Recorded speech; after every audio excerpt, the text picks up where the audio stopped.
Doctor Zahidur রহমানকে ভারত প্রবেশ করতে দেয়নি।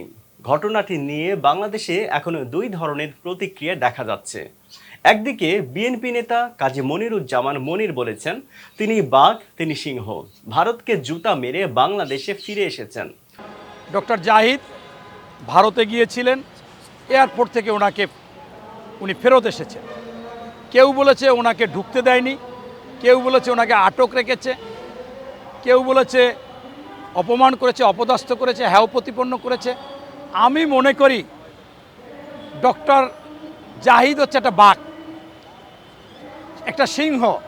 সেই সিংহের ভূমিকায় অবতীর্ণ হয়ে ভারতকে জুতা মেরে বাংলাদেশে চলে এসেছে। কেন? আমি আবারও বলি, ডক্টর জাহিদ ভারতকে জুতা মেরে মুখের উপরে বাংলাদেশে চলে এসেছে।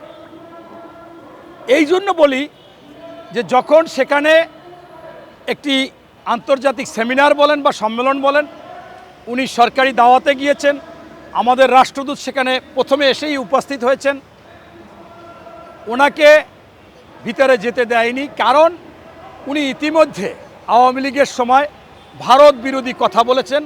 আসলে বিরোধী বলা যাবে না, এই কথা মানে ন্যায়সঙ্গত কথা বলেছেন। ভারত যে বাংলাদেশকে চুষে খাইতেন। অন্যদিকে আইনজীবী আবু হেনা রাজ্জাকী প্রশ্ন তুলেছেন, এই ঘটনা কি দুই দেশের সম্পর্ককে আরো বেশি জটিল করে তুলল না?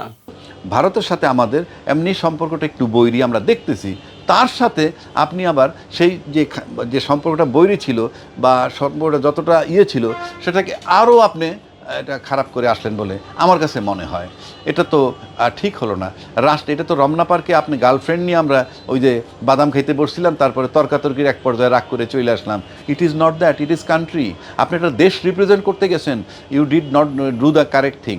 কিন্তু আমার কাছে সবচেয়ে গুরুত্বপূর্ণ প্রশ্ন হচ্ছে, একজন ব্যক্তি যখন রাষ্ট্রের প্রতিনিধি হিসেবে বিদেশে যান, তখন তিনি কি শুধুমাত্র একজন ব্যক্তি থাকেন, নাকি তিনি পুরো রাষ্ট্রের মর্যাদা বহন করেন? ডাক্তার জাহিদুর রহমান অতীতে তার ব্যক্তিগত ইউটিউব চ্যানেলে আওয়ামী লীগ ও ভারত বিরোধী বিভিন্ন রাজনৈতিক বক্তব্য দিয়েছেন বলে আলোচনা রয়েছে।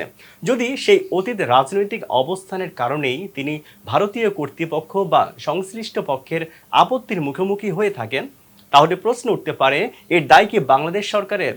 কারণ সরকার তাকে পাঠিয়েছিল একটি আন্তর্জাতিক সেমিনারে অংশ নেওয়ার জন্য, ব্যক্তিগত রাজনৈতিক অবস্থান প্রকাশ করার জন্য নয়। আরেকটি প্রশ্ন হচ্ছে, একজন রাষ্ট্রীয় দায়িত্বশীল ব্যক্তি বিদেশে গিয়ে যদি কোনো প্রতিবন্ধকতার সম্মুখীন হন, তাহলে সেই পরিস্থিতি মোকাবেলার কূটনৈতিক পদ্ধতি কী হওয়া উচিত ছিল? ব্যক্তিগত ক্ষোভ বা অপমানের অনুভূতি কি রাষ্ট্রীয় দায়িত্বের ওপরে প্রাধান্য পেতে পারে? আবার অন্য দিক থেকেও প্রশ্ন আছে, কোনো দেশের আমন্ত্রিত প্রতিনিধি যদি বিমানবন্দরে বাধার মুখে পড়েন, তাহলে সেটি দুই দেশের কূটনৈতিক সম্পর্কের ক্ষেত্রেও একটি গুরুত্বপূর্ণ বিষয়। এই ঘটনাকে ঘিরে দুই পক্ষেরই দায়িত্ব, সিদ্ধান্ত এবং কূটনৈতিক আচরণ নিয়ে আলোচনা হওয়া প্রয়োজন। সব শেষে প্রশ্ন একটাই, ব্যক্তির অতীত রাজনৈতিক বক্তব্যের দায় কি রাষ্ট্র নেবে, নাকি রাষ্ট্রের প্রতিনিধি হিসেবে বিদেশে গেলে ব্যক্তিগত পরিচয়ের চেয়ে রাষ্ট্রীয় দায়িত্বই সবচেয়ে বড় হয়ে ওঠে? আপনার মতামত কমেন্টে জানাতে ভুলবেন না।